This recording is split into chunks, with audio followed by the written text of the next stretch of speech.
mí es un privilegio estar acá. Muchos, les comentaba ayer en la mañana que muchos de los superhéroes con los que me formé como biólogo están acá, entonces me siento realmente sobrecogido. Y bueno, les vengo a presentar los avances en el estudio de los equinodermos en el proyecto de MAR ACG.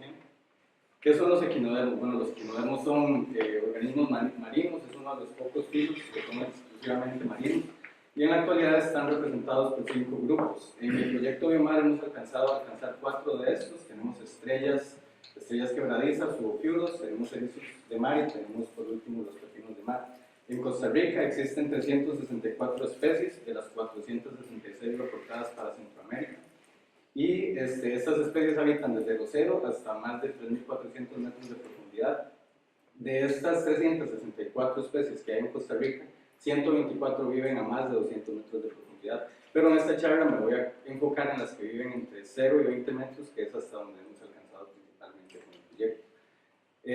Los vouchers que representan el proyecto Biomar tienen un altísimo valor científico, no solo porque nos dan información sobre las localidades, de dónde vienen los especímenes, sino porque también para muchos casos es la evidencia por primera vez de fotografías en el campo de las especies, como en el caso de Stichopus horrens en la costa pacífica de Costa Rica. Hay una fotografía de esta misma especie para la isla del Coco, pero viéndola, a mí me parecen bastante distintas. Dicho sea de paso, esa fue la primera vez que se registró esta especie en el Pacífico tropical oriental.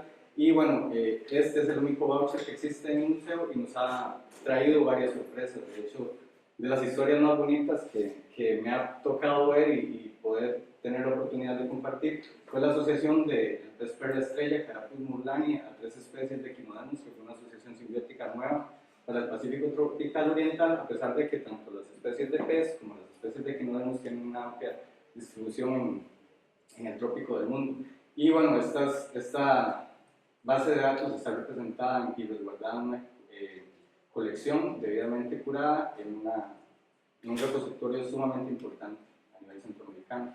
Y son la base de estudios morfológicos integrativos que van mucho más allá de lo que nosotros estamos pudiendo desarrollar con nuestras capacidades humanas, y en este caso también presentamos por primera vez imágenes de los osículos que son utilizados para la identificación morfológica de la especie Stichopus horrens que les contaba anteriormente, y este particular de acá abajo es la estructura diagnóstica que se utiliza, y gracias a esta evidencia podemos decir que en efecto es esta especie de la cual estamos hablando.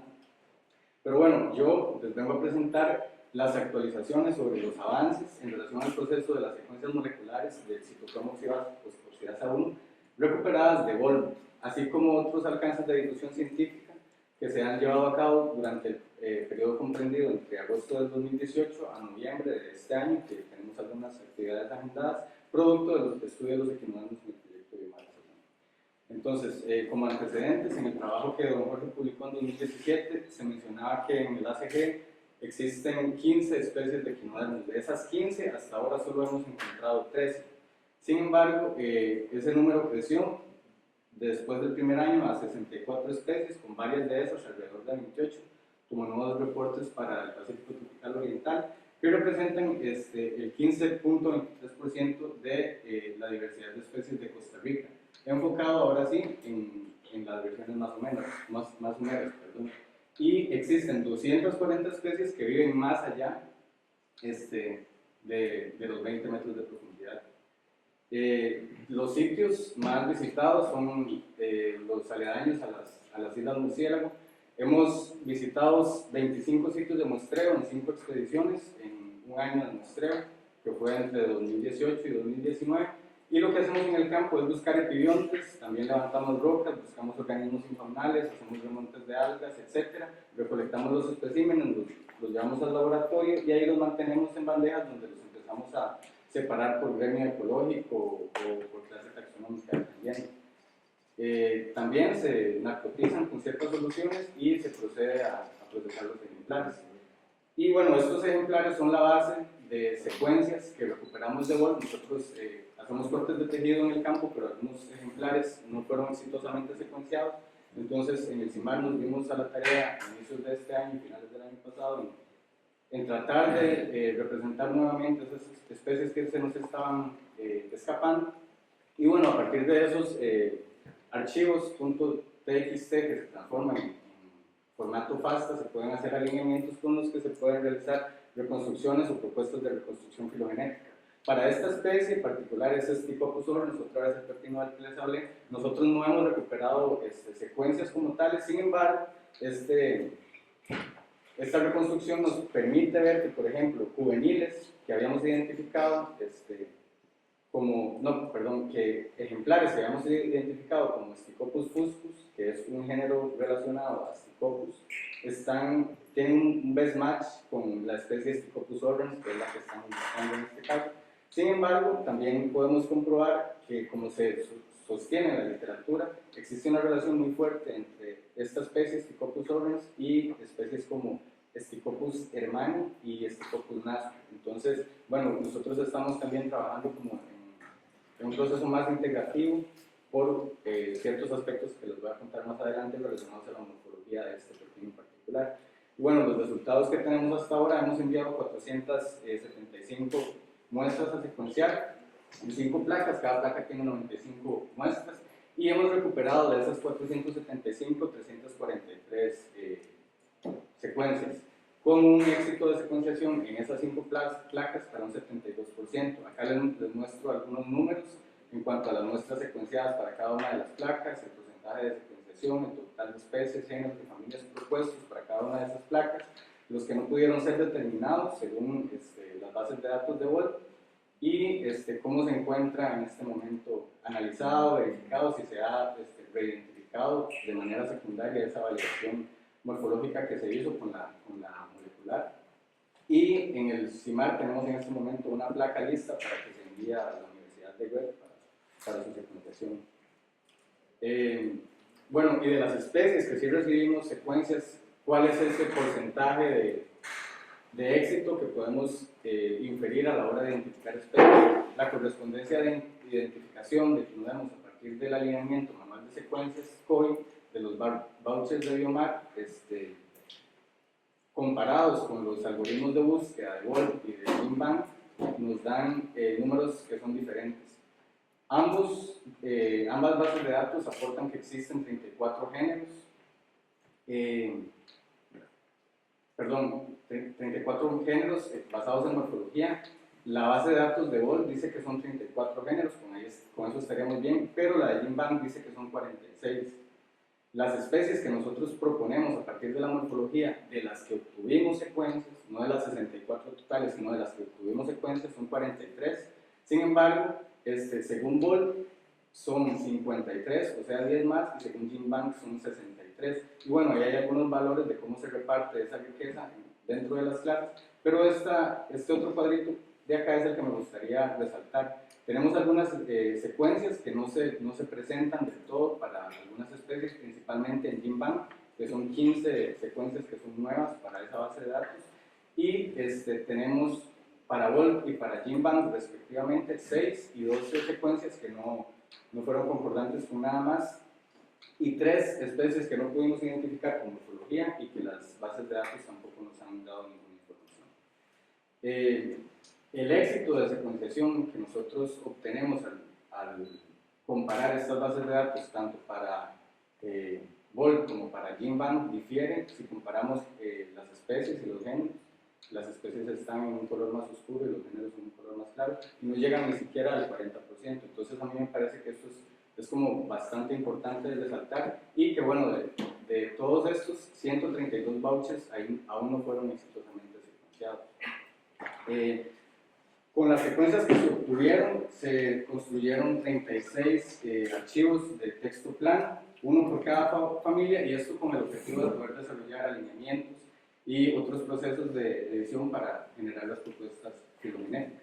¿Qué es lo que les quiero presentar acá? Estos resultados no tienen un proceso de edición o de curación como los que mencionaba Jeffrey en su presentación. Yo los hice de manera exploratoria simplemente para ver en qué grupos, a pesar de que esto tiene una resolución a nivel de especie, se podría esperar tener buenos resultados. En el caso de las estrellas de mar fue interesante porque todas las familias representadas se separan bien, bonito, como nos gustaría verlo. Sin embargo, cuando ya nos empezamos a ver por familia, empezamos a encontrar algunas discrepancias. Y por ejemplo, hay un par de especies que son súper comunes Pacífico tropical oriental que no presentan secuencias en las bases de datos y que hemos determinado que en individuos juveniles hay un sancocho que morfológicamente yo no estoy en capacidad de resolver y las secuencias de datos no están disponibles para ayudarme tampoco, entonces bueno, va a ir un poquito más despacio. Pasa similar en ofiloidea y bueno, no me quiero adentrar demasiado en eso porque la verdad era solo como para representar lo que se puede alcanzar con esos archivos ya construidos. Los archivos existen y podrían generar cierta información. Pero de los resultados que a mí más me parecen valiosos ha sido el alcance a nivel de ciencia ciudadana y de difusión de información que podría tener el proyecto BioMar. En 2020, justo antes de la pandemia, tuvimos la oportunidad de dar un taller en la comunidad de Coajiniquil, dirigido principalmente a estudiantes de tercer ciclo, y mediante el colectivo Pélagos también brindamos una charla virtual, y por supuesto dimos un taller de capacitación sobre el uso del equipo óptico a los taxónomos del proyecto para que ellos también estuvieran familiarizados y pudieran utilizar a plenitud las herramientas con las que dispone el proyecto también. Algunas publicaciones. A partir del primer año de muestreo, fuimos a México y presentamos un primer avance en 2019 del listado de equinodermos presentes acá, y de manera exploratoria quisimos ver si había algún tipo de afinidad entre las especies que vivían más cerca de la península respecto de las que vivían principalmente en el archipiélago. Y nos dimos cuenta que sí, hay algunos sitios como estos que están en rojito, perdón que no se vea tan bien, que son bastante diferentes en cuanto a la composición de especies, en cuanto a taxonomías de familia, porque fue la comparación que hicimos, pero hay muchos otros sitios en los que la diversidad se junta, entonces no nos permite como diferenciar bien. Y este trabajo, que fue donde se publicó exactamente por primera vez la asociación entre este pez con estos tres simbiontes equinodermos, y se presentó por primera vez, porque existe una tesis de maestría y una tesis de doctorado que presentan dibujos de osículos, pero por primera vez se presentaron imágenes de esos osículos que son necesarios para la identificación, y por primera vez para esta especie se encontró esta estructura de acá, que es un tipo de osículo que se creía era exclusivo de otra especie, y con esa estructura se describió una especie en 2017, y bueno, ahora nosotros estamos trabajando sobre la sistemática de este grupo para tratar de arrojar un poco de luz sobre eso. Ese trabajo lo actualizamos con el proceso que nos ayudó Wendolin para generar las fotos de microscopía electrónica, y estas son las estructuras que les decía, son los osículos fusiformes que se creían diagnósticos de otra especie, y bueno, ahora tenemos dos hipótesis, o la especie que se publicó en 2017 es en realidad una sinonimia de esta otra especie, o hay en realidad un grupo de especies que comparte esta estructura. Y bueno, presentamos este cartel en el Congreso Latinoamericano de Ciencias del Mar el mes pasado, y lo tengo acá para dárselos a ustedes, para que lo vean, si les parece, donde quieran. Y bueno, los resultados de todo esto es que sí, el área de conservación Guanacaste es un área patrimonio de la diversidad mundial, y por eso es patrimonio de la humanidad, y eso también se refleja en que un cuarto de la diversidad de especies someras de equinodermos del país están representadas acá. Es uno de los sitios más estudiados, más explorados, pero también que responde en cuanto a los valores de riqueza, y es comparable con el número de especies que se registró hace unos años para la isla del Coco. Y sí existen bastantes especies muy comunes, pero también existen especies que son raras. Tenemos registros de diversidad que son únicos para el país, y tenemos también algunas publicaciones en preparación. Esta de acá arriba, profundizando en el conocimiento de la biodiversidad marina del Pacífico Norte costarricense mediante el Museo Científico, la voy a presentar más tarde, y adicionalmente tenemos un trabajo que vamos a presentar el próximo mes en el Congreso Latinoamericano de Equinodermos sobre la precisión y confianza del uso de bases de datos moleculares COI y GIMBAN, en la identificación de equinodermos en Centroamérica. Otro que es sobre el impedimento taxonómico en la identificación del pepino del mar que les estaba contando, y esto porque nos dimos cuenta que las metodologías de recuperación de muestras posiblemente es lo que hayan hecho que otros investigadores no hayan podido recuperar esa información taxonómica de los osículos fusiformes.